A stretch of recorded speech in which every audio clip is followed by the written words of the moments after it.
గద్వాల జిల్లాలో ఘోర అగ్ని ప్రమాదం. అగ్నికి ఆహుతైన ప్రైవేట్ ట్రావెల్ బస్సు. గద్వాల జిల్లా బీచ్పల్లి సమీపంలో 44వ రహదారిపై ఓ ప్రైవేట్ ట్రావెల్ బస్సు అగ్ని ప్రమాదానికి గురైంది.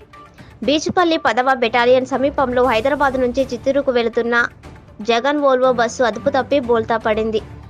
దీంతో బస్సులో ఒక్కసారిగా మంటలు చెలరేగడంతో బస్సులో ఉన్న ప్రయాణికులు బస్సు అద్దాలు పగలగొట్టుకొని ప్రాణాలతో బయటపడ్డారు. ఈ ఘోర బస్సు ప్రమాదంలో ఒక మహిళ మృతి చెందగా పలువురికి గాయాలయ్యాయి. బస్సులో సుమారు 35 మంది ఉన్నట్లు సమాచారం. హైదరాబాద్ నుంచి చిత్తూరుకు వెళ్తుంటే 3 గంటల సమయంలో బీచ్పల్లి సమీపంలో ప్రమాదం చోటు చేసుకుంది.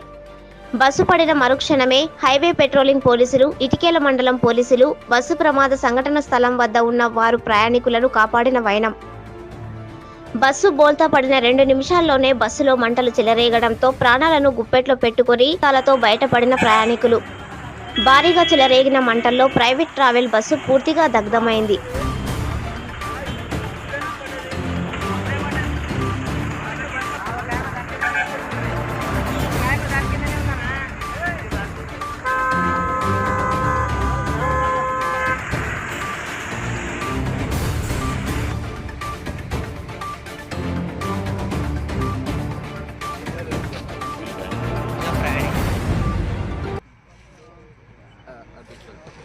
అది మేము కాపాడే ప్రయత్నం చేసినాం కానీ ఒక లేడీ మంటల్లో ఫైర్ అయిపోయి చనిపోయింది. ఇంకా దెబ్బలు తగిలిన వల్లనే మా అంబులెన్స్లో కర్నూలు షిఫ్ట్ చేసేసినాం.